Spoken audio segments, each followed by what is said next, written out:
The reservation had been made 3 weeks in advance. Table 12, back corner, dimmed lights, acoustic paneling, and a clear line to the emergency exit. Elena Whitmore wasn't a woman who left things to chance, especially not tonight.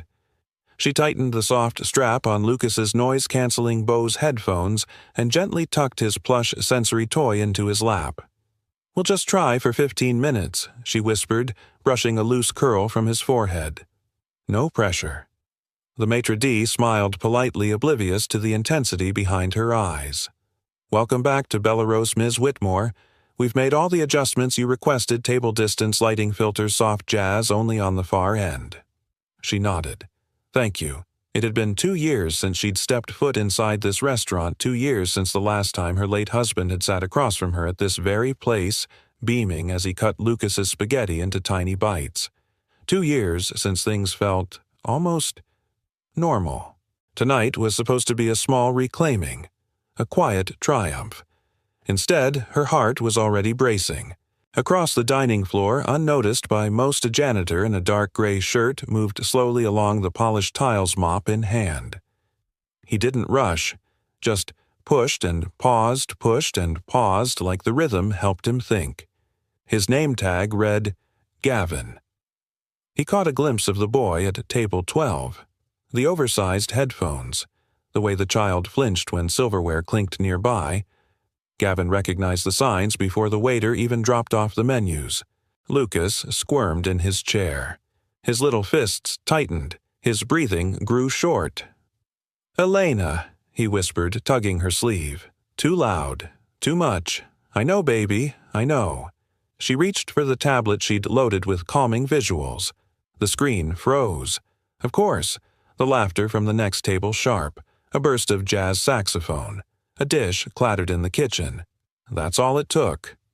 Lucas screamed. It wasn't a whine or a cry, it was a full-body panic. He launched the tablet onto the floor. His spoon followed. Water spilled across the tablecloth. He pushed his chair back with a screech so jarring that every conversation in the restaurant fell silent. Elena's face flushed. Lucas, sweetheart. But he was gone to her. Lost in the spiral. Somewhere near the hostess stand, someone muttered, "What the hell is wrong with that kid?" Elena stood trying to shield Lucas from the stares, her own panic rising. She grabbed for the headphones for the toy for anything, and that's when she heard it. A gentle shh. Not to hush, but to calm. Gavin Hale had moved closer without a word. He crouched low, not too close, not touching, not threatening. His eyes stayed level with Lucas. His hands moved slowly, visibly. He didn't say the boy's name, didn't reach for him. Instead, Gavin reached into his shirt pocket and pulled out something soft and round. A small, hand-sewn fabric ball. It was worn around the edges, made of navy velvet and stitched with mismatched buttons. He held it up like a secret treasure. "Look," he said softly. "Just for you."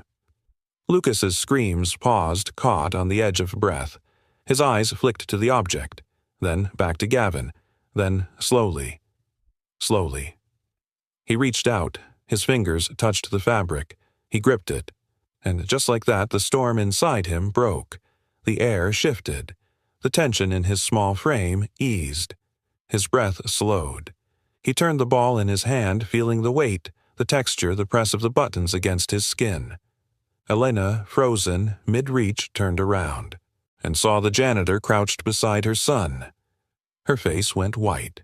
"What are you doing?" she snapped, stepping forward. Gavin stood quickly but calmly.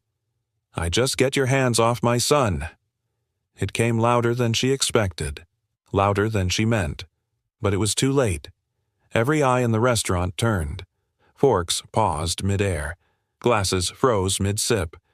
Lucas, startled again by her voice, let out a whimper. Clutched the velvet ball tighter. Elena's breath caught in her throat. She looked down, really looked, and saw her son.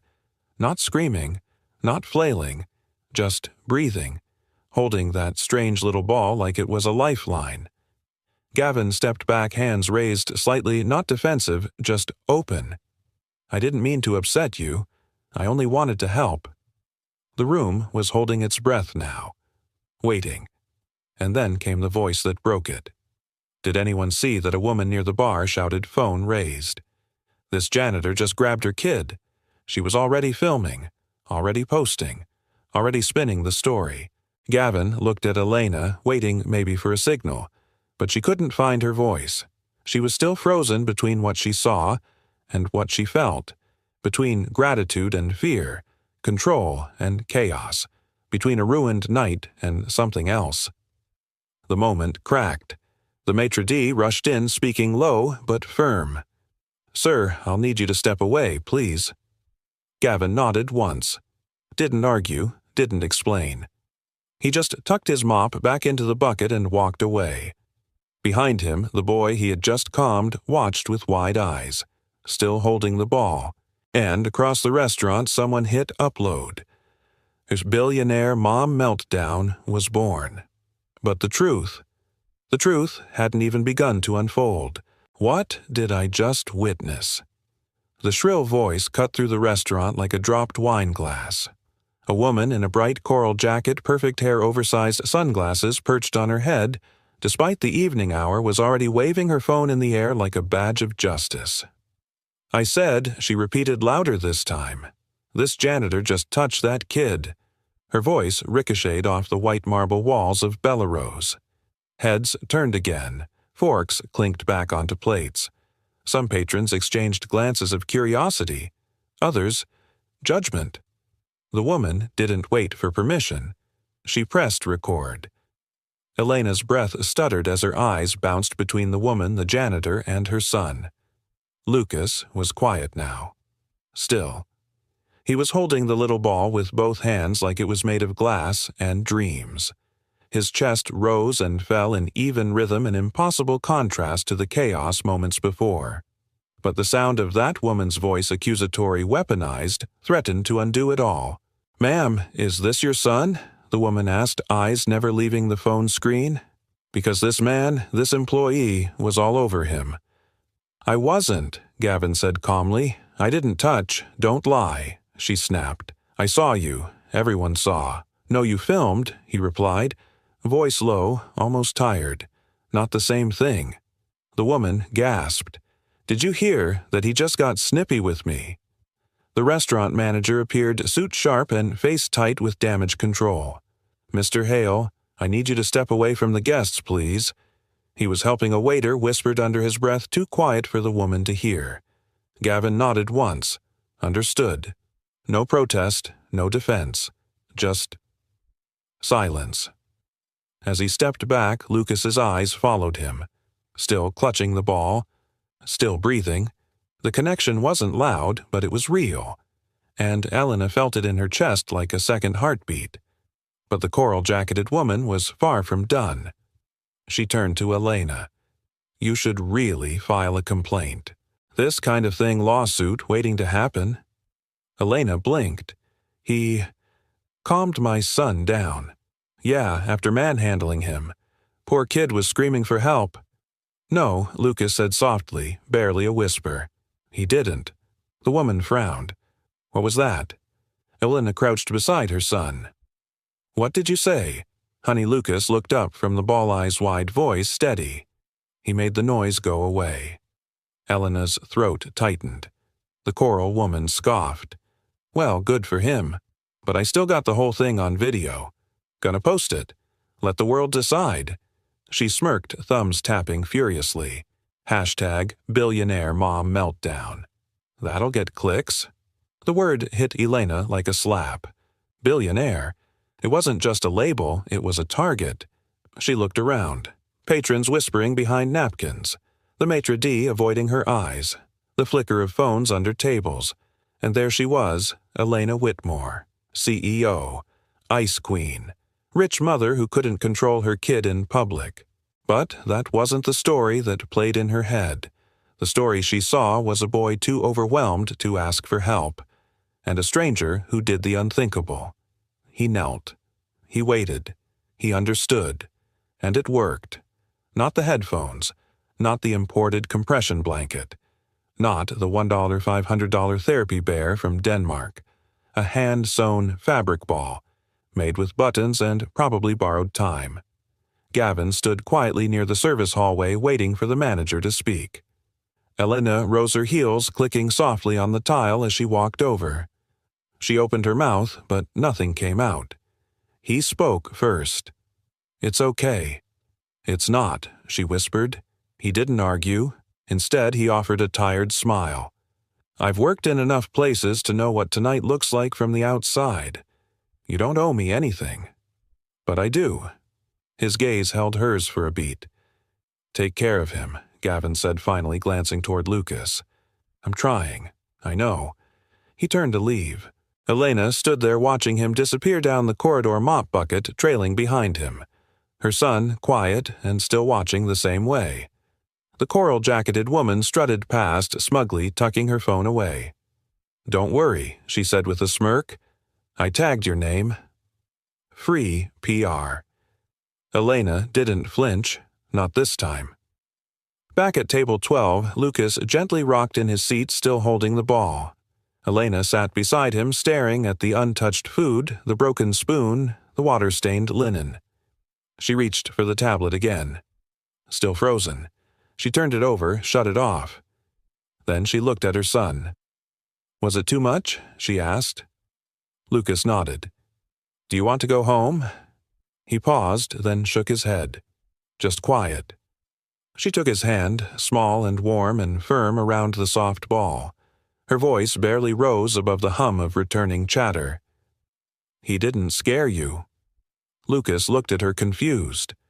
He saw me, and that those 3 words knocked the wind out of her. Because no matter how many specialists she hired, or sensory toys she ordered, or therapies she funded, no one had said that before. Later, as she buckled Lucas into his car seat, Elena caught her own reflection in the passenger window. Tired, stiff, painted in control, and coated in regret. She sank into the driver's seat and stared at the steering wheel for a long moment. What had just happened? A public scene. A viral video. A janitor with a velvet ball. Her son quiet for the first time in public in years. She let out a shaky breath. And for the first time in a long time, not from stress, but from shame. "He saw me." The words wouldn't leave her, not even when the engine turned over, not even when the tears finally came, and not even when her son fell asleep in the back seat holding the little ball like it was made of magic. Because maybe it was. The next morning, the world was already whispering. The video, shewed Billionaire Ma Meltdown, had hit 500,000 views before sunrise. The caption read, "Rich Mom Freaks Out After Janitor Touches Her Kid." But inside Elena Whitmore's penthouse, there was only silence. The velvet ball lay on the kitchen counter. Lucas wouldn't let her wash it. He ate breakfast with it sitting beside his plate like a small sacred relic. When she asked gently, "Do you like it, sweetheart?" he nodded. "It makes the noise stay away." She didn't answer, because she didn't know what to say. By noon, her phone buzzed with a call from Bellarosa's manager. "Ms. Whitmore, I think you might want to see something for yourself." That was how she ended up driving back to the same restaurant she had stormed out of less than 24 hours earlier. Only this time she didn't come as the woman who owned half the city's skyline. She came as a mother, one who wasn't sure she'd done the right thing. The restaurant was closed for cleaning. The lunch lights were dim, the air thick with lemon sanitizer. "Thank you for coming," the manager said, voice cautious. He gestured toward a door behind the hostess stand. "We have a private security room. Our cameras cover all guest areas for liability. I thought you'd want to review last night's footage before anything spreads further." Before she asked. He hesitated. "Before people make up the rest of the story for you." Elena followed him down a short hallway into a cramped room that smelled faintly of coffee and dust. 4 monitors glowed on the wall, each showing a different angle of the dining room from the night before. "Here," he said, scrubbing backward through the footage. Table 12. 7:43 p.m. There she was, her polished composure, her careful smile. Lucas next to her, small and bright-eyed, already tugging at his headphones. She watched it unfold like a film. She couldn't stop the shifting shoulders, the signs of distress, the spill, the scream, and then Gavin Hale entered the frame, the janitor, the man she'd yelled at. Except on the screen he wasn't reckless. He wasn't careless. He was measured. Elena leaned closer as the manager hit pause. "Notice this," he said, pointing at the frame. He lowers himself slowly, knees bent. He never invades the boy's personal space. He keeps his palms visible the whole time. The footage rolled again. Gavin's lips moved, saying something they couldn't hear. His head tilted slightly, eyes never leaving Lucas's face. Then his hand reached only halfway, offering the fabric ball. He didn't touch the child. Not once. Lucas reached for him. Elena's throat tightened. He didn't. He didn't touch him first. "No, ma'am," the manager said quietly. He didn't. For a long moment, the only sound was the faint hum of the monitors. "Look at his body language," the manager continued, voice softening. "You ever seen a janitor move like that? Slow, deliberate shoulder level with the kid? That's not random empathy. That's training." Elena blinked. "Training," he nodded. "Name's Gavin Hale. Hired 6 weeks ago through a staffing agency. I asked HR to send over his paperwork this morning. Turns out he used to be an occupational therapist. Pediatric focus." She turned sharply. "A therapist?" "Yep. He's got degrees and references. Even worked at a children's rehab center upstate." The manager shrugged. Then he stopped. "Joined our maintenance team later. Never said why." Elena stared back at the screen as the footage continued to play. Lucas calmer now. Gavin motionless, giving space. Then her own face storming and shouting. The words echoed again in her head, distorted, humiliating. "Get your hands off my son," she whispered. He knew. He knew exactly what was happening. "Yes, ma'am." Her reflection on the dark monitor looked nothing like the woman she thought she was, flawless, composed, in control. This woman looked small. She replayed the final seconds again. Lucas clutching the ball. Gavin standing quietly. The way he bowed his head slightly before walking away, saying nothing even as people stared. There was no anger in him. No self-defense. Just grace.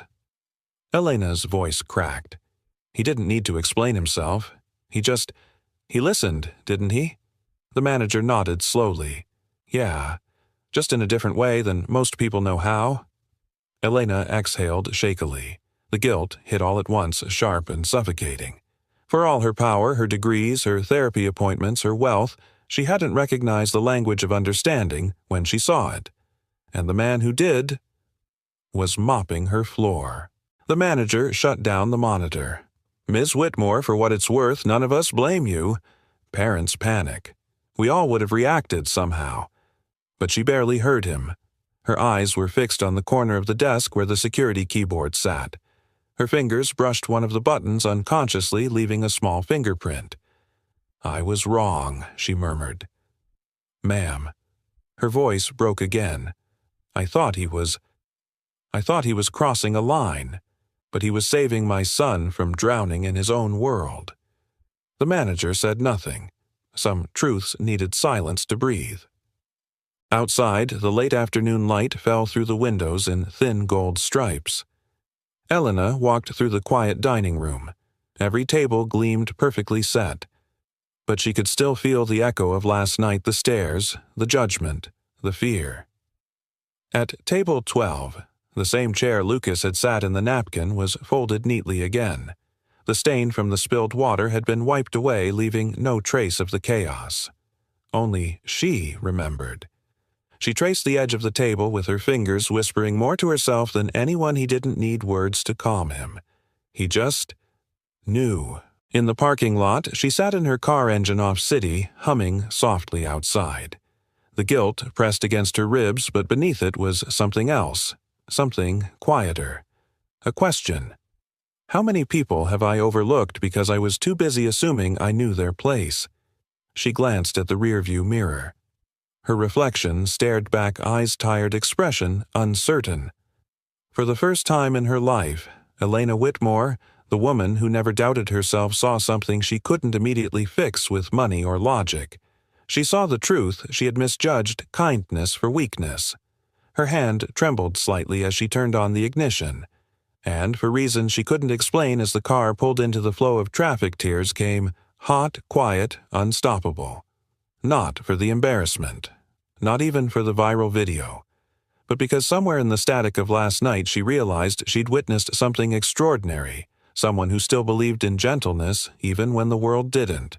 And for the first time in years, she wasn't sure who needed saving more, her son or herself. Morning came quietly. The sun crept in through the service hallway window, streaking soft gold across the tiled floor of Belarus. The dining room was empty, polished, reset for another day of elegance. But deep in the back, where the guests never went, Gavin Hale pushed his cleaning cart along the narrow corridor, headphones slung loosely around his neck, humming something faint and low. It was supposed to be just another shift, until he reached the mop bucket. There, tucked between a bottle of glass cleaner and a folded rag, was a piece of paper, a torn page from a child's sketchpad. The handwriting was big and crooked, the waxy strokes of crayon pressed hard into the paper. Across the top, a green sun beamed down over a crooked table, a stick figure boy with headphones and a man with a mop in one hand and something soft and round in the other.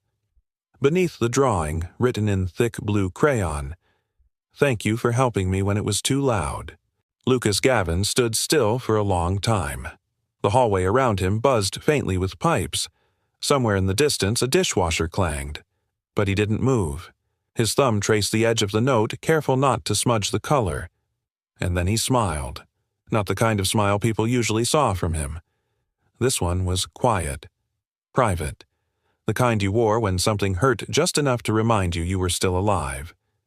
He folded the paper in half, then again, gently, like it was made of silk, and tucked it into the inside pocket of his workshirt right next to his chest. He was back in the storage closet restocking toilet paper rolls when he heard the footsteps. Clicking, deliberate. He didn't turn until the voice followed. "Excuse me." He recognized it instantly.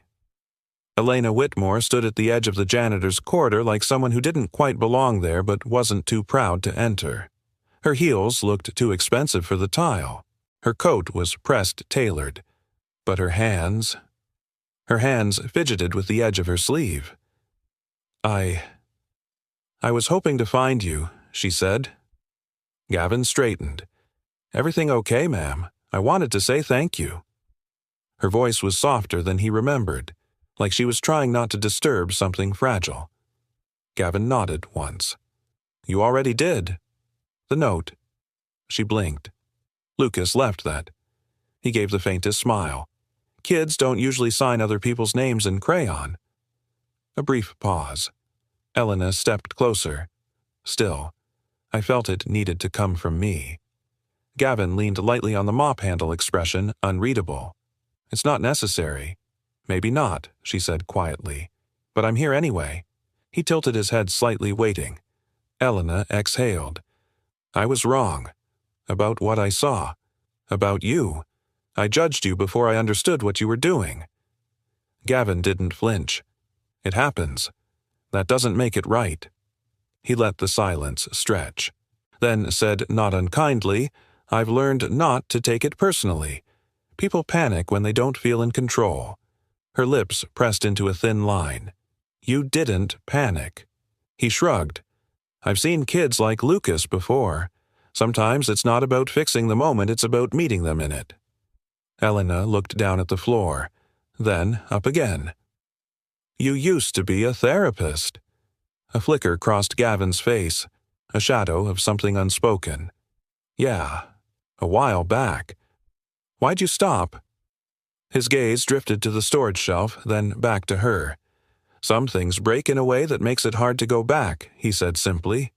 "But cleaning floors is peaceful. Things get dirty. You make them clean again. It's honest work." Before she could respond, a voice piped up from behind her. Mom Lucas stood at the end of the hallway, small and tentative, holding onto the velvet ball like it was a secret. Gavin dropped to one knee, instinctively slow, grounded level. "Hey, buddy," he said. Back again, Lucas nodded. Then, almost too quietly to hear, he whispered, "The noise man made it quiet." Elena blinked. Gavin smiled gently. "I think you made it quiet, Lucas. I just gave you something to hold." The boy shuffled closer, still holding the ball tight. "I didn't cry today," he said. Elena reached out and brushed his hair, pride and surprise mingling on her face. "That's because you're strong," Gavin said, "and because you're learning to tell people when it's too loud." Lucas looked up at his mom. He knew. "Before I said it." Elena looked at Gavin again, eyes glassy. "I'm sorry," she said. He shook his head slowly. "Don't be. He didn't need you to be perfect. Just present." She bit her lip. "Still, I was loud. I accused you. In front of everyone." Gavin's voice was low but steady. "What your son needs isn't apologies. It's a safe space. That's all I was trying to give him." She nodded a little too fast. Lucas wandered a few steps away, dragging his fingers across the edge of the tile wall. Elena watched him in silence for a beat, then turned back to Gavin. "I've bought everything money can buy to help him," she said softly. "Therapists, consultants, weighted blankets, custom furniture, but nothing ever worked like that thing in your pocket." Gavin touched his shirt, felt the outline of the folded crayon note. "It's not the tool," he said. "It's the trust." She let that settle. And for the first time in days, maybe weeks, Elena didn't feel the urge to rush off to the next thing. She just stood there, with him, quiet, steady, watching her son not just survive, but be. When Lucas wandered back, Elena gently took his hand. "We should go," she said, but her eyes lingered on Gavin. "Thank you. Truly." Gavin gave a nod. "Any time." As she turned to leave, Lucas glanced over his shoulder and waved. Gavin returned the gesture with a small smile, his eyes soft, and then he watched them walk away. Not with bitterness, but with something far deeper. Hope. And maybe, for the first time in a long time, a reason to believe that what he carried in his pocket wasn't just a drawing. It was a turning point. For both of them. Elena had never invited a stranger into her home before, not without vetting, not without references, not without someone else setting the meeting for her. But this wasn't business. This was her son. And Gavin Hale, the janitor who knelt when everyone else stood frozen, had become something else entirely in her mind, a quiet bridge between chaos and calm. So, on a Thursday afternoon, she stood by the wide window of her Central Park apartment and checked the clock for the third time. 3:57 p.m. Lucas was on the floor nearby sorting emotion cards Gavin had given him. Happy. Too loud. Need a break. His fingers brushed the laminated corners like they were puzzle pieces to something he was just beginning to understand. The doorbell rang. Once. Soft. Elena opened the door to find Gavin standing there, not in his janitor's uniform but in a plain navy shirt and jeans. He looked almost uncomfortable, like the doorway itself was too polished for someone like him to walk through. "You didn't have to dress up," she said, offering a small smile. "This is dressed up," he replied dryly, then added, "I brought a breathing band and a heartprint chart. And some sand timers. Come in." He stepped inside, slowly scanning the space.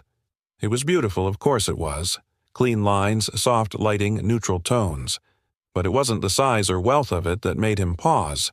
It was the silence, the kind that felt controlled, like someone had been trying too hard to keep the world from cracking. They settled in the sunroom. Lucas sat between them, curious but cautious. Gavin set a small cloth pouch on the table and pulled out a few tools. Nothing fancy. A looped elastic band. A palm-sized laminated heart. A tiny hourglass with purple sand. "Lucas," he said gently, "can I show you something cool?" Lucas looked at Elena for approval. She nodded. Gavin picked up the heart and placed it over his own chest. Then he guided Lucas's hand over it. "This is where your heart is. Can you feel it when you breathe slow?" Lucas squinted. "Maybe. Let's try together." Gavin picked up the breathing band, stretched it lightly across his chest. "This band helps us see our breath. You can put your hand here or here," he said, motioning to the center and side of his ribs. "Now watch me. In through the nose.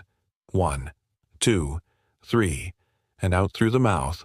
1, 2, 3. Lucas followed. The first breath was shaky, the second smoother. By the third, his shoulders had lowered. "There you go," Gavin whispered. "That's called a steady heart." "Like a robot heart?" Lucas asked. Gavin smiled. "Like a calm robot. Or a brave knight, or a superhero who doesn't need to shout." Elena watched silently, arms folded over her chest, not from skepticism, but from something else. Wonder. This man who swept floors and kept to shadows was pulling her son out of his storm with nothing more than air and kindness. When Lucas grew distracted, retreating to his building blocks in the corner, Elena leaned closer. "Where did you learn that the heart breath thing?" Gavin leaned back slightly, eyes distant. "A little girl I treated once. She was nonverbal, but she'd press her palm to her chest every time she got overwhelmed. I realized she was using her own rhythm to stay grounded. So I taught it to other kids." He paused. "And my wife?" Elena blinked. "Your wife, Gavin," nodded. "She had panic disorder. Not sensory processing, but the same idea. When things got too big too fast, she needed something small and steady to hold on to." A pause lingered. "She's not with you anymore?" Elena asked softly. He looked down at his hands. "No. Medical accident. Surgery that went wrong." Her breath caught. "I'm so sorry." Gavin's voice was quiet but clear. "It was 3 years ago. I tried to hold it together. For Sophie. For the kids I worked with. But I couldn't stay in that world anymore. Every room reminded me of her. And now I clean other people's messes. It's simpler." But his eyes said something else. Something fractured but not broken. Elena sat in silence. Not the kind she wore like armor, but the kind that opened space for grief to breathe. "You tried to save her," she said gently. "I did." He nodded. "But I didn't. I've saved kids. Hundreds. But not her." There it was. The weight he carried behind his eyes. Not pity. Not performative sadness. Just the ache of a man who had seen too much and spoken too little. "You're still saving people," she said quietly. He didn't answer. But from the other side of the room, Lucas wandered back over and wrapped his small arms around Gavin's side. No words, just a squeeze. A thank you. Gavin froze for half a second, then placed a careful hand on the boy's back. "Steady heart," Lucas whispered. Gavin's smile cracked a little. And this time, the silence was healing. Later, as Gavin packed his pouch, Elena walked him to the door. "Thank you," she said. "Not just for today.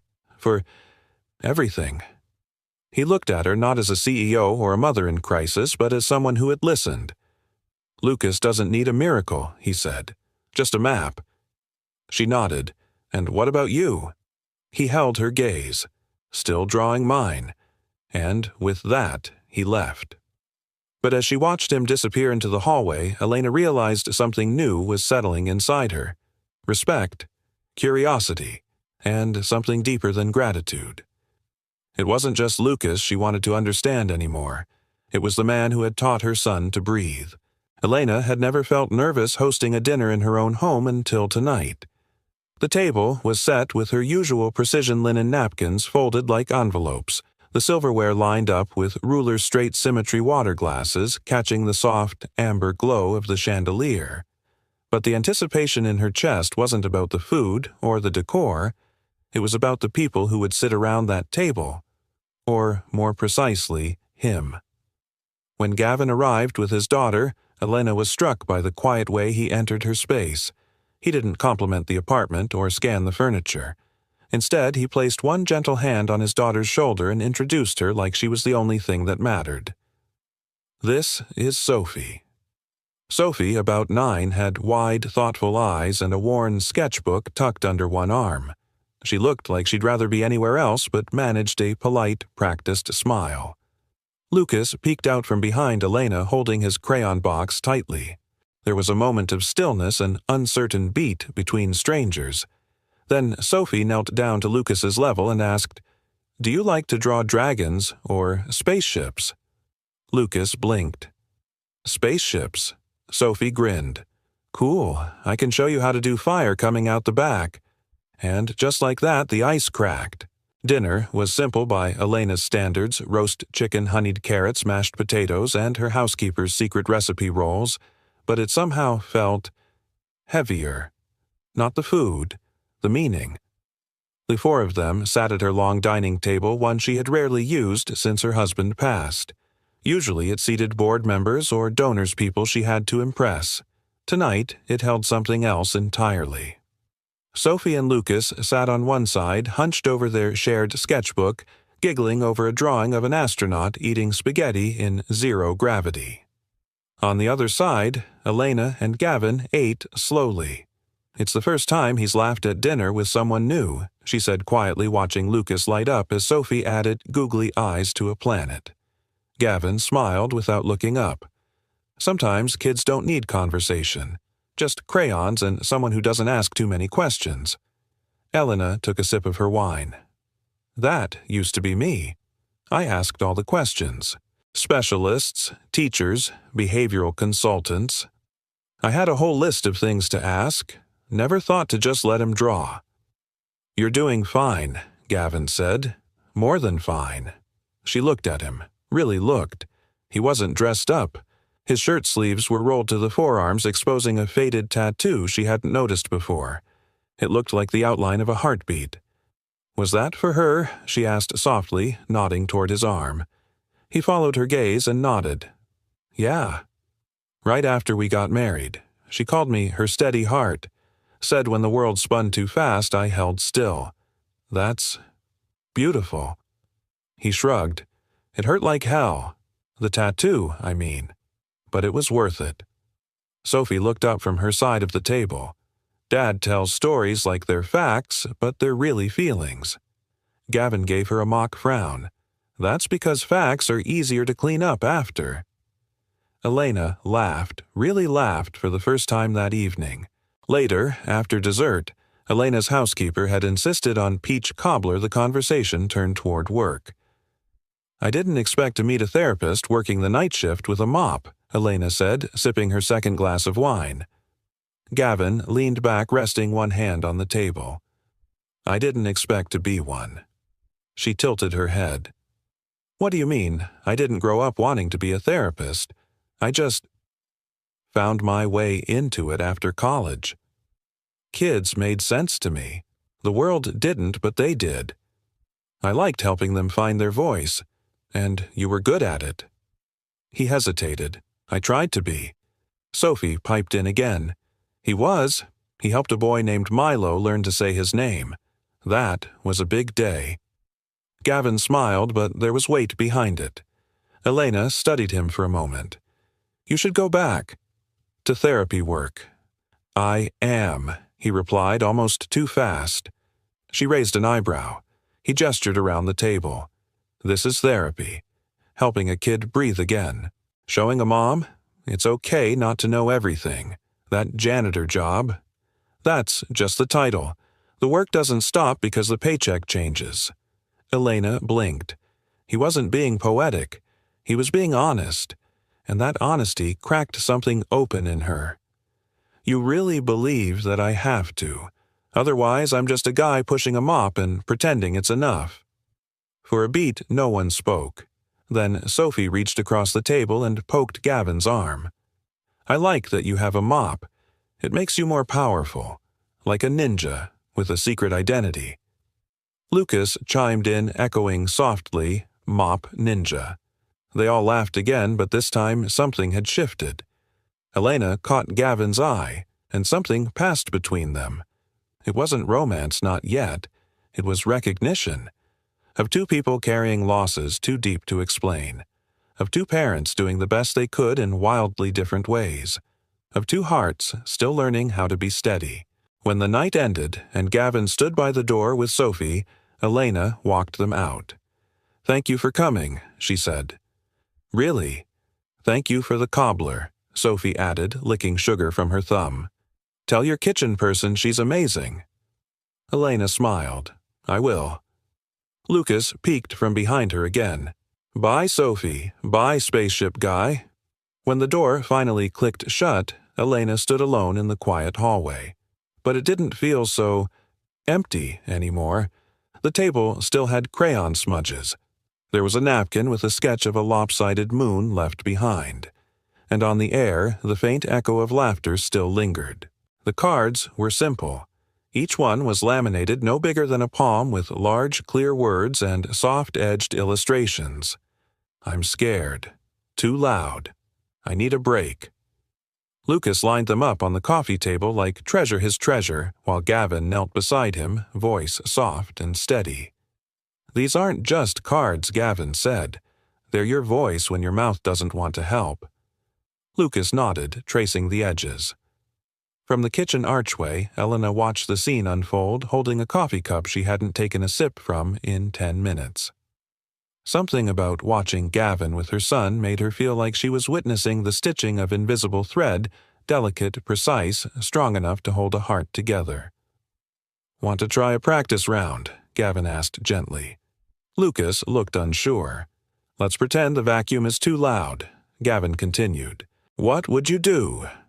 Lucas glanced at the cards, then slowly, almost reverently picked up the one that read, "Too loud," and held it up like a flag of truce. Gavin gave him a small nod of approval. "Perfect. That tells the people around you how to help. You don't have to scream for someone to understand." Lucas looked at the card again. "But what if they don't listen?" Gavin paused. "Then you try again, and again. But the people who matter will always listen." Behind them, Elena swallowed hard. She hadn't realized how many times she'd failed to listen, really listen, because she was too busy fixing. Later that morning, while Gavin worked in the lobby downstairs, Elena and Lucas sat at their usual breakfast nook near the window. The sunlight poured in, gently filtered through gauzy curtains. Lucas stirred his oatmeal slowly, his fingers twitching toward the crayon box nearby. Then suddenly his body stiffened. Outside, across the street, a construction crew had fired up a jackhammer. The sound cut through the air like thunder. Elena's stomach dropped. She opened her mouth, already bracing for the scream. But it didn't come. Lucas reached for his little stack of cards, shuffled through them with purpose, and calmly held up, "Too loud." Just like that. No screaming, no flailing arms, no broken dishes, just one card. Elena's hands trembled as she reached for him. "You want to move to the quiet room?" she asked, barely trusting her voice. Lucas nodded. He got up on his own and walked to the den, the soundproof space they'd tried to use so many times before, but never quite made it in time. Elena sat frozen for a moment. Then, for the first time in years, she cried at a breakfast table, but not because she was overwhelmed or exhausted or terrified of what would happen next. She cried because her son had finally found his voice, and he didn't have to scream to use it. That evening, Gavin returned for another short session. Elena greeted him at the door, eyes still a little red, but her smile brighter than he'd ever seen. "We had a moment this morning," she said. "Oh, jackhammer outside." Lucas didn't scream. Gavin's eyebrows lifted. "What did he do?" "He showed me the card." "Too loud." "Just like you taught him." Gavin's eyes softened. "No, like you taught him by listening." Elena paused. "You don't give yourself enough credit, Gavin. I give the credit to him. And you." He glanced toward the living room where Lucas was curled up with Sophie, coloring intently. "He's doing the hard work." Elena tilted her head. "And what about you? What do you call what you're doing?" He gave her a small smile. "Borrowed magic." After the session, Lucas tugged at Gavin's sleeve and handed him a folded piece of paper. Gavin crouched down and opened it slowly. It was a crayon drawing, slightly smudged, unevenly shaded, but unmistakably clear. 4 stick figures, Lucas, Elena, Sophie, and Gavin. Above their heads, speech bubbles with little hearts. And across the top, in Lucas's wobbly handwriting, Me Mom. Sophie and Gavin, no noise. Gavin blinked, hard. His throat tightened as he stared at the image. Something deep in his chest swelled a quiet ache that came from being seen, truly seen, in a way that didn't happen often anymore. "Thanks, buddy," he managed, folding the paper like it was glass. "This is going in my favorite pocket." Lucas beamed and ran off.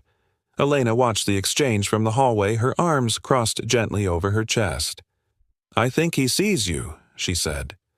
"I think he hears me," Gavin replied. "That matters more." Later, as the kids settled into a quiet drawing session, Elena and Sophie stood in the kitchen. Sophie was rinsing grapes with practiced ease, humming to herself. Elena leaned against the counter. "You're a great big sister." Sophie shrugged. "Lucas is easy to like. He doesn't say too much, but when he does, it matters." Elena smiled. "You get that from your dad."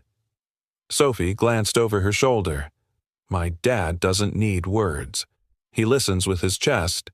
My mom used to say he could hear what hearts were saying, not just mouths." Elena blinked, caught off guard by the insight packed into such a small sentence. "I think you're right," she whispered. Sophie looked up. "I think you see it too." When the evening wound down and it was time for the Hales to leave, Lucas walked Gavin to the door, holding his hand the whole way. Sophie waved goodbye from the elevator. Elena stood in the doorway a moment longer, hesitant to close it just yet. "Thank you," she said. "For what?" "For showing us there's a way to live that isn't just surviving." Gavin looked at her not with sympathy but with something far gentler. "You were never just surviving, Elena. You were learning. The hard way, but learning still." She nodded, her eyes suddenly too full. He turned to leave, then paused. "Kids feel what we won't say out loud," he added, "but they also feel when someone shows up anyway. That's what makes the difference." Elena's voice was barely a whisper. "What if it's not enough?" Gavin looked back. "Then you keep showing up." And with that he stepped into the elevator and was gone. Elena stood by the door for a long time after that hand still resting on the knob. Lucas came up behind her holding one of the emotion cards, happy. She knelt down. "You feel happy right now?" Lucas nodded, then added softly, "Because we had no screaming today." Elena's throat caught. She pulled him into her arms and whispered, "Me too, baby. Me too." And for the first time since she could remember, that day didn't end in tears, only peace. It happened on a Tuesday. Late afternoon sunlight poured through the tall windows, casting long golden stripes across the hardwood floor. Elena stood by the kitchen counter flipping through emails, half-heartedly, her mind more on the quiet than on the numbers in front of her. Lucas was in the den, quietly sketching with Sophie's colored pencils. She could hear the faint scritch of crayon against paper, the sound that had become strangely her favorite kind of music. Then footsteps. Quick, barefoot. Before she could turn, she felt it.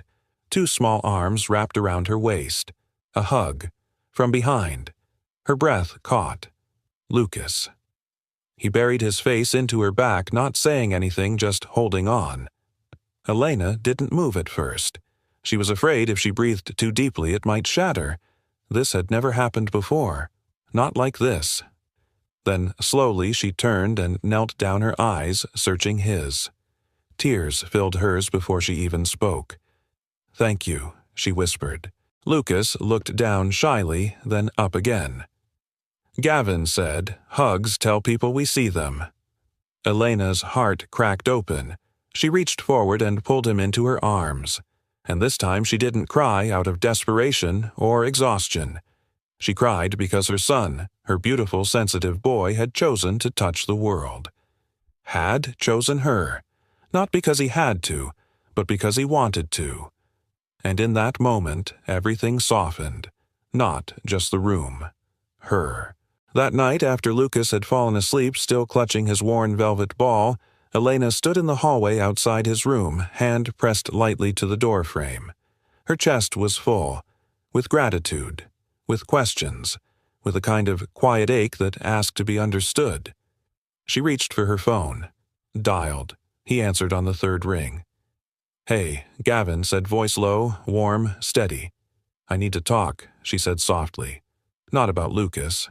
About me." A pause. "Then I'm at the restaurant. Cleaning crew's gone. I'm still here for a bit. I'll come by." Bellerose at night was different. The tables were empty, the chandeliers dimmed. The scent of citrus cleaner hung in the air, mingling with the faintest trace of rosemary and wine. She stepped through the side entrance. Gavin had left the door unlocked. The kitchen lights were off except for one over the dish station, a small yellow glow. The rhythmic hum of the industrial dishwasher filled the silence with something oddly comforting. He was sitting at a staff table near the back, still in his dark gray shirt sleeves, pushed-up hands wrapped around a chipped ceramic mug. No one else in sight.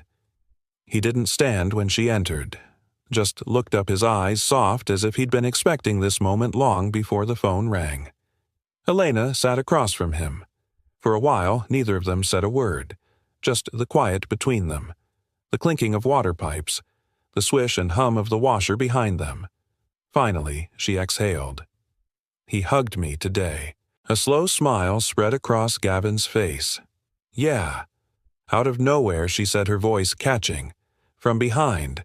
Just wrapped his arms around me like he wanted to. That's a big deal. I almost collapsed.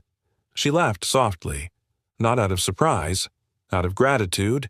It was like he chose to connect. On his terms. Gavin nodded, sipping his tea.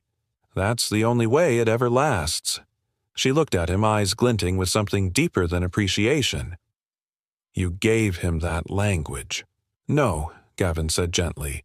"You gave him the space. I just helped translate." She studied him for a long moment, the way his shoulders settled forward when he listened, the way his silence filled a room with presence rather than absence. "I don't remember the last time someone made me feel seen," she admitted. Her voice barely a whisper now. "Not for what I do, or how strong I am, but just for being here." Gavin didn't blink, didn't flinch. "Now you do," he said. 3 words, and somehow they landed heavier than any confession. Elena's eyes shimmered. "Do you always do that? What make it feel safe to say things people didn't know they needed to say?" He smiled, but it wasn't proud. It was quiet, humble. "No, not always. Just with people who are trying really hard to hold it together." She leaned back, arms folded gently across her chest. "You make it look easy. It's not." "I know." Another pause. Gavin looked down at his hands. "When my wife got sick, I thought I could fix it. I had a clipboard for everything. Schedules, specialists, charts. I thought if I just worked hard enough, I could make the outcome different." Elena nodded slowly. "I know that feeling. And when she died," he continued, "I stopped trying to fix people. I just started showing up. Not to solve, just to be." She inhaled deeply. That's what Lucas needed, wasn't it? That's what we all need. The dishwasher beeped once and fell silent. The kitchen now held nothing but the two of them, 2 parents, 2 people carrying invisible weights, finding peace in the presence of someone who didn't ask for masks or explanations. Just presence. When Elena stood to leave, she paused at the doorway. "Thank you," she said again, but this time it wasn't the usual politeness. It came from somewhere deeper, somewhere that still ached but now felt just a little less alone. Gavin didn't follow her out. He stayed at the table, watching the last of the steam curl up from his mug. And as she stepped into the night air, Elena realized something. She didn't feel heavy. She felt heard. And for a woman who had built her life around control, silence, and strength, that was everything. The restaurant was closed. The lights in the dining area were dimmed, the tables reset for tomorrow's service. Outside, Manhattan pulsed with its usual rhythm, traffic humming, streetlights flickering, but inside, Bellerose everything felt paused. Except for Gavin. He moved across the floor with unhurried grace, mop gliding in wide figure eights across the marble earbuds in faint classical guitar playing in one ear. The kind of music that didn't fill the silence, just gave it structure. The wet floor reflected the chandeliers in soft, fractured halos. That's when he heard the door open.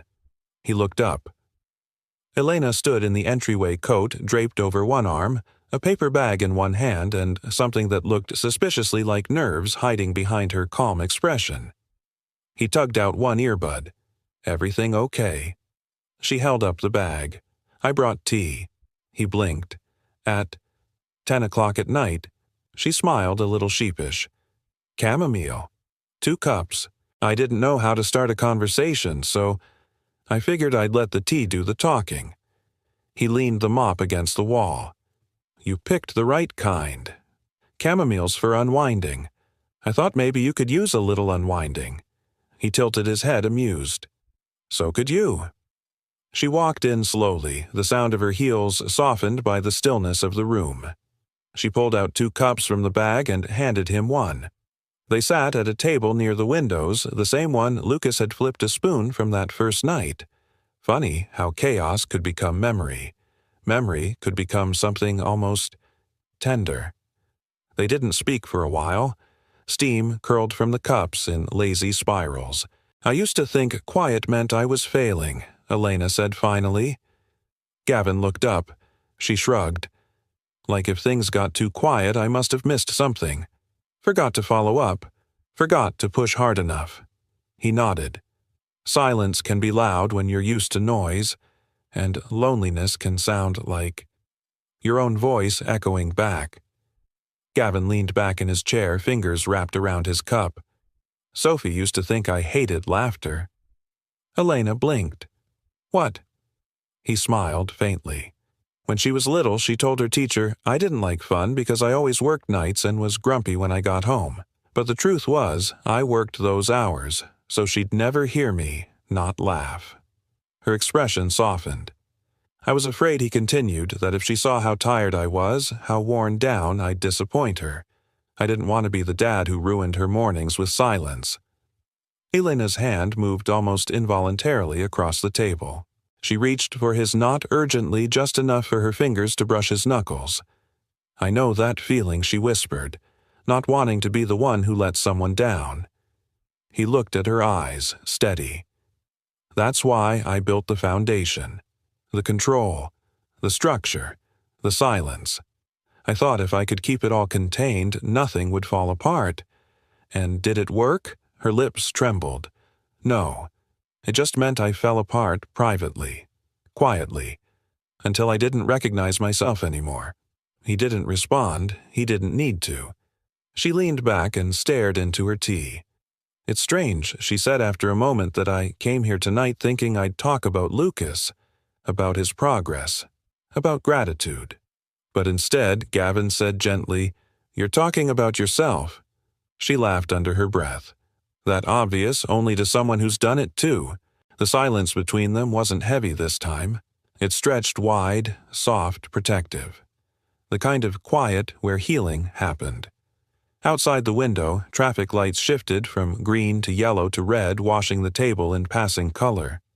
Inside, the two of them sat, cups cooling between their hands, the space between them no longer uncertain but charged with something deeper. Something unnamed. Elena exhaled slowly. I think I've spent the last few years trying to be impossible. Gavin raised an eyebrow. Impossibly composed. Impossibly efficient. Impossibly untouched. I thought it would protect Lucas. I thought if I never cracked, he'd never have to feel the pieces. She looked up at him. But maybe what he needed was to see me feel. Gavin nodded. He doesn't need perfect. He just needs present. I'm starting to understand that. Another pause. Then Gavin leaned forward slightly, his voice low. "Can I ask you something?" "Of course." "Why chamomile?" She blinked, then smiled. "I almost brought coffee," she said, but it felt too formal, too transactional, like I was setting up a meeting. And this wasn't a meeting. She shook her head. No, this was a question. He tilted his head. A question. She nodded. I didn't know how to ask it. Not directly. So I brought tea. He smiled. And now that we're here, she looked at him. Really looked. At the man who had knelt on a restaurant floor without fanfare. Who taught her son to breathe. Who never once asked for credit. "Would you ever let someone make you coffee?" she asked softly. Gavin blinked. Not for advice, not for help, just because they want to know how you take it. His throat tightened. "I like it black," he said quietly, "but I'd still take the tea, if it came with company like this." She smiled, a little shy, a little relieved.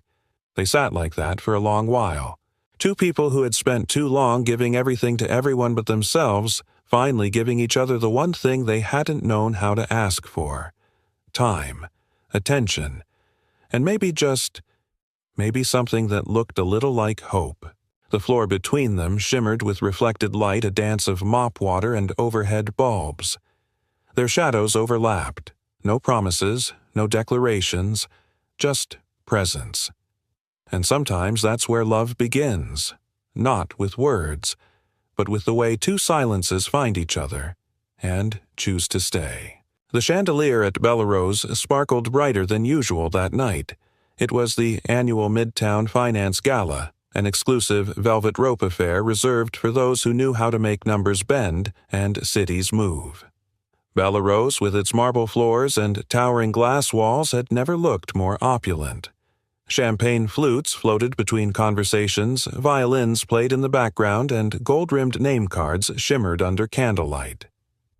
Elena Whitmore stood near the entrance, poised and polished in a floor-length navy gown, a whisper of diamonds at her ears, a calm, practiced smile. To the outside world, she looked every bit the celebrated guest of honor. Elena Whitmore, CEO, powerhouse, invited speaker. But tonight she wasn't just a CEO, she was a mother, and her son stood beside her, small fingers clutching hers tightly. Lucas wore a tiny navy blazer and soft-soled shoes. Noise-canceling headphones hugged his ears. Around his neck, a laminated emotion card lanyard. And in his pocket, a velvet ball worn soft from use. He looked up at her eyes, wide, uncertain. "You're okay," she whispered, crouching down to his level. "Just tell me when it's too much." He nodded. Gavin had reminded her that morning. Don't shield him from the world. Teach him how to meet it at his pace. And so here they were. Across the room, Gavin moved through the shadows. He wasn't dressed like a guest. He wore black slacks and his usual dark shirt.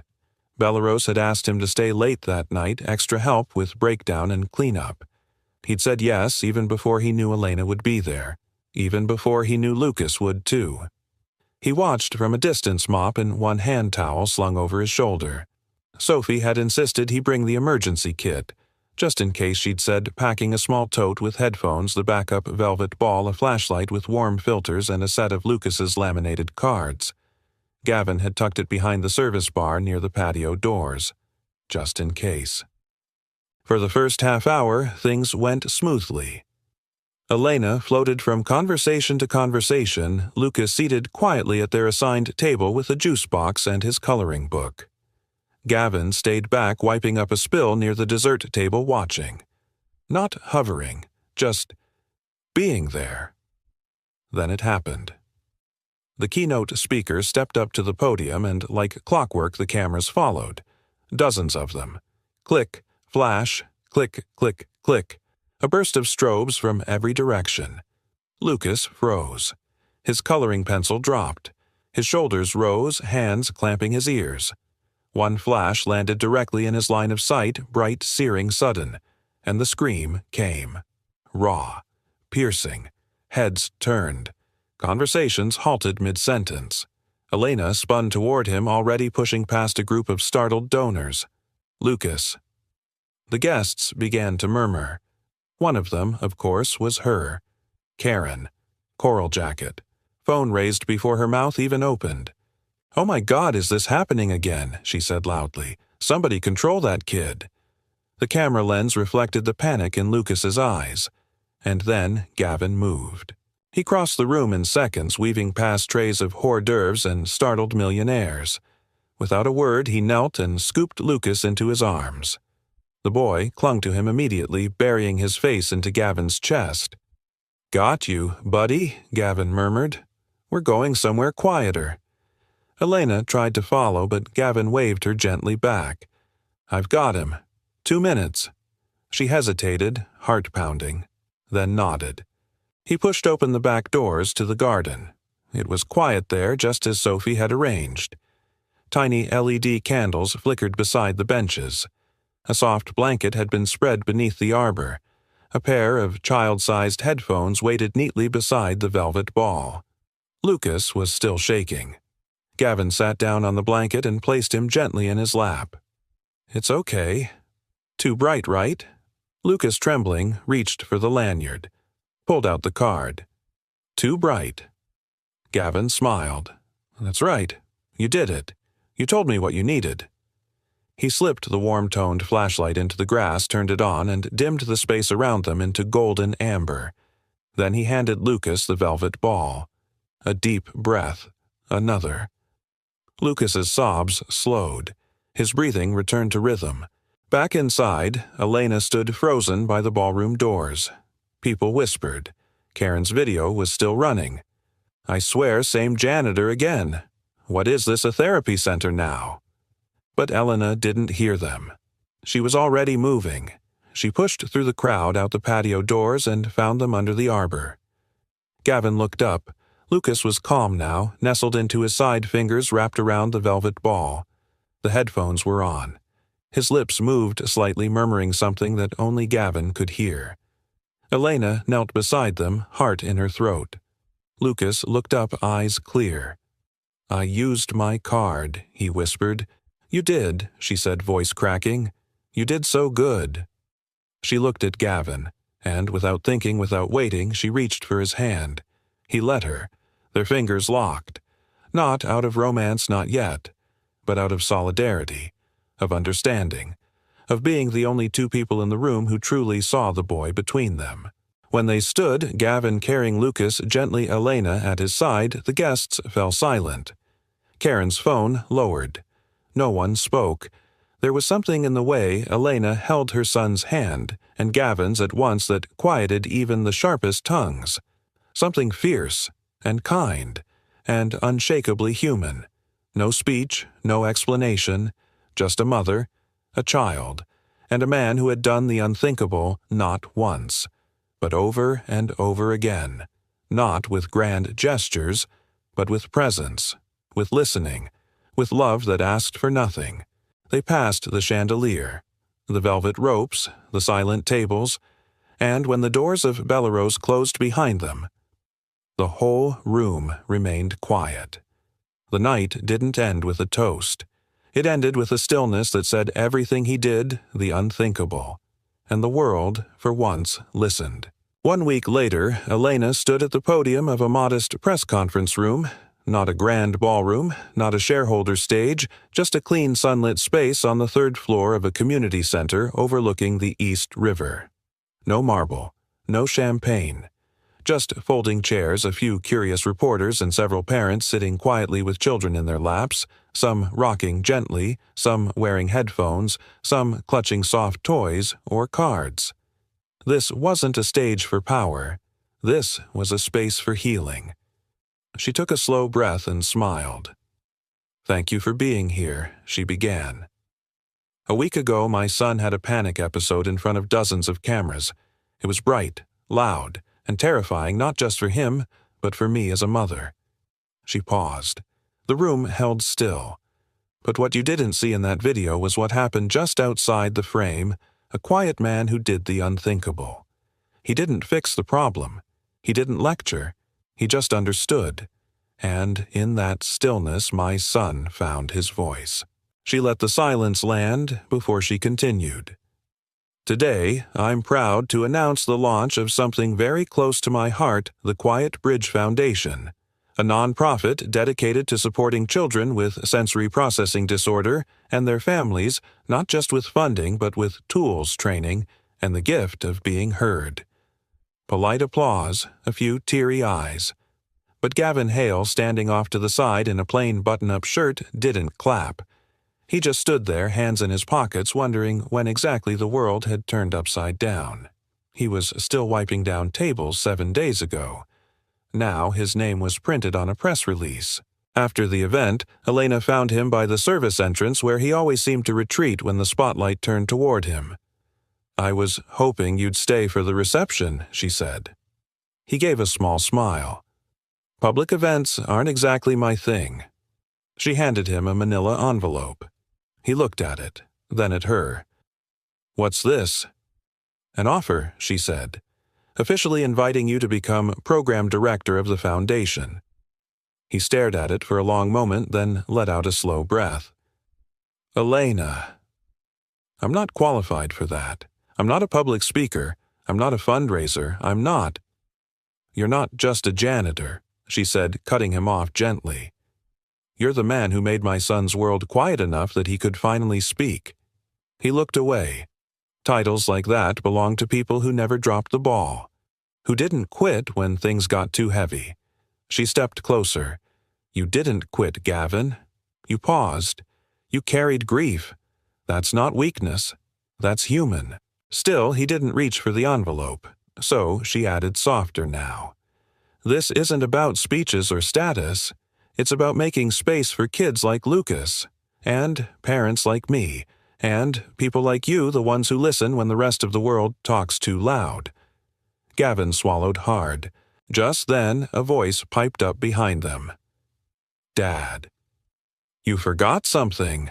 Sophie came running through the doorway holding a folded piece of paper like it was treasure. "I finished it," she said, beaming. Gavin unfolded the drawing. It was more detailed than the crayon sketches from before. Inked lines, marker colors, a large building with wide doors, a soft garden out front, benches tucked under trees. Above it, in big block letters drawn by a child's steady hand, the steady Heart Project, where quiet lives. Underneath it, 4 stick figures, Sophie, Lucas, Gavin, and Elena, standing side by side. "I designed it for your foundation," Sophie said. "I mean, it's not a real blueprint, but I thought maybe you could build something that doesn't look like a hospital or a school, just a place that feels safe." Gavin's hands trembled slightly as he traced the outline of her sketch. "Sophie," he whispered. "You always said you were scared to start again," she said. "But I think this time you're not starting alone." He looked at her, at Elena, then at the drawing again. He didn't speak for a long time, and then he folded the paper slowly, delicately, and slipped it into the same shirt pocket that still held Lucas's thank you note. "I was afraid," he said quietly, "but maybe for the first time, I want to try." Elena smiled. "Then we'll try together." They shook hands, firm, steady, but unhurried. There were no cameras this time, no flashes, no hashtags, just 4 hands hers and his warm and human meeting in the middle of something that felt less like a contract and more like a vow. Their eyes met, and in that glance something passed between them. A quiet promise, not of love yet, but of belonging. As they walked back into the building together, Sophie skipping ahead, the sketchbook still in her hand, Elena glanced sideways at Gavin.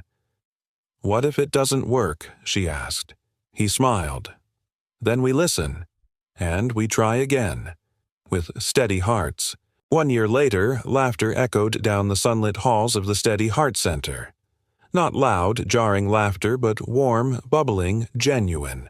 The kind that came from safe places and soft landings, from beanbag corners and sensory gardens, from trust built slowly, one breath, one crayon line at a time. Lucas darted through the main corridor in his sneakers, his laminated cards swinging at his side like superhero badges. His eyes sparkled as he wove through a group of kids chasing a balloon down the hallway, no headphones in sight, no panic in his steps. He paused at the therapy room door where a new child sat quietly on the floor, nervous and unsure. Lucas reached into his pocket, pulled out a velvet ball, and handed it over without a word. The child took it. Lucas smiled and ran on. In the distance, a mural painted by volunteers stretched across the back wall Sophie's design brought to life.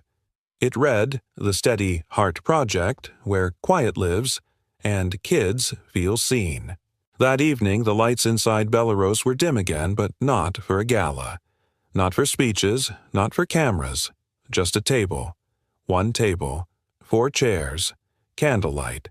And a quiet corner where old beginnings had once gone wrong, now made new again. Gavin pulled out a chair for Elena, who wore a soft blue tonight, not power navy. Not corporate black. Just something that matched the calm in her eyes. Sophie slid into her seat across from Lucas, who carefully set down a folded piece of paper between them. "I made the menu," he announced. Sophie grinned. "Let me guess, it's all macaroni and ice cream." Lucas shrugged. "Some people like consistency." Gavin chuckled as he poured sparkling apple cider into fluted glasses. "We've all earned a little sweetness." The table was the same one from a year ago, but everything around it had changed. The shadows that used to hover in the corners were gone. The weight that once hung in Elena's shoulders had lifted, and in the stillness between each clink of silverware there was no tension. Only presence. "So, how's school?" Soph Gavin asked as he passed the bread. Sophie rolled her eyes playfully. "They want me to enter my mural in the citywide art fair, but I told them I already have a gallery." She pointed to Lucas, and a critic who demands sparkles in every sunset. Lucas smirked. "Your clouds are too gray. Joy needs color."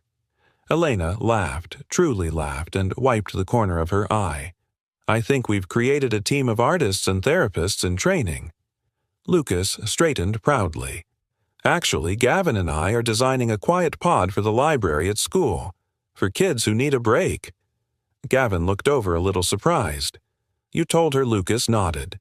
"It's our new project, Steady Heart 2.0. Sophie clapped. "You'll be running the whole city soon."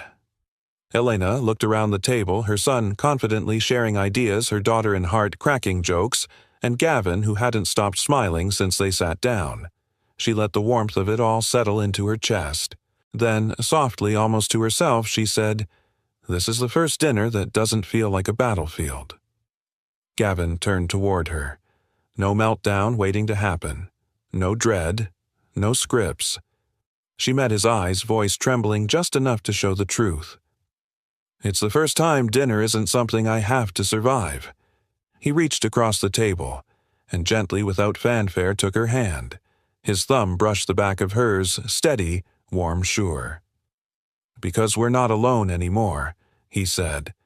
The candlelight flickered, catching the gold in her eyes. And in that quiet, Elena leaned forward just enough to close the space between what had been and what could be. Not a kiss, just a shared breath. And for both of them, that was more than enough. Later, when dessert arrived, yes, macaroni and ice cream, courtesy of Lucas, the kids settled into drawing again. Sophie pulled out her sketch pad and began outlining a park design she said she might pitch to the city council one day. Lucas drew the 4 of them again this time with balloons above their heads and stars on their shirts. Gavin and Elena sat back watching their children laugh over spilled crayon boxes and smeared napkins. "I used to think healing would come in a straight line," Elena said. "It never does," Gavin replied, "but sometimes it shows up anyway, even if it takes the long way." She turned to him. "Would you have believed this a year ago?" He shook his head. "Not even close." She smiled. "Me neither." When it was time to go, Lucas ran ahead to the door, holding it open for everyone. Sophie skipped behind him, humming a tune she swore she didn't remember learning. Gavin turned off the dining lights one by one, leaving just the glow of the candles behind. Elena lingered at the table for a second longer, letting her fingers brush the edge where it had all begun the night her world unraveled. And someone quietly stitched it back together. When Gavin returned to her side, she reached for his hand again, but this time she didn't let go. Outside, the city moved as it always had, honking horns, flashing signs, strangers rushing past one another. But inside Bellerose at one quiet table, something beautiful had settled. No one cried, no one screamed, no one needed to be rescued. There was only laughter, only stillness, only 4 hearts steady strong and seen, together. Sometimes the quietest stories are the ones that stay with us the longest, because they remind us that healing doesn't always roar. Sometimes it simply whispers, "You're not alone anymore." If this story touched your heart, take a moment to breathe. And think about the people who've helped you find your own steady heart. Maybe it was a friend, a parent, a teacher, or even a stranger who simply listened when the world got too loud. Have you ever witnessed a moment like this in real life? A moment where kindness changed everything? We'd love to hear your story. Share it in the comments below and tell us where you're watching from. Your words might just be the bridge someone else needs to cross.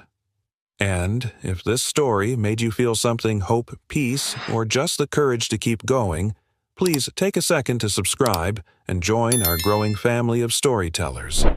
Together, we can keep spreading light one story at a time. Thank you for watching, for feeling, and for believing that gentleness still matters.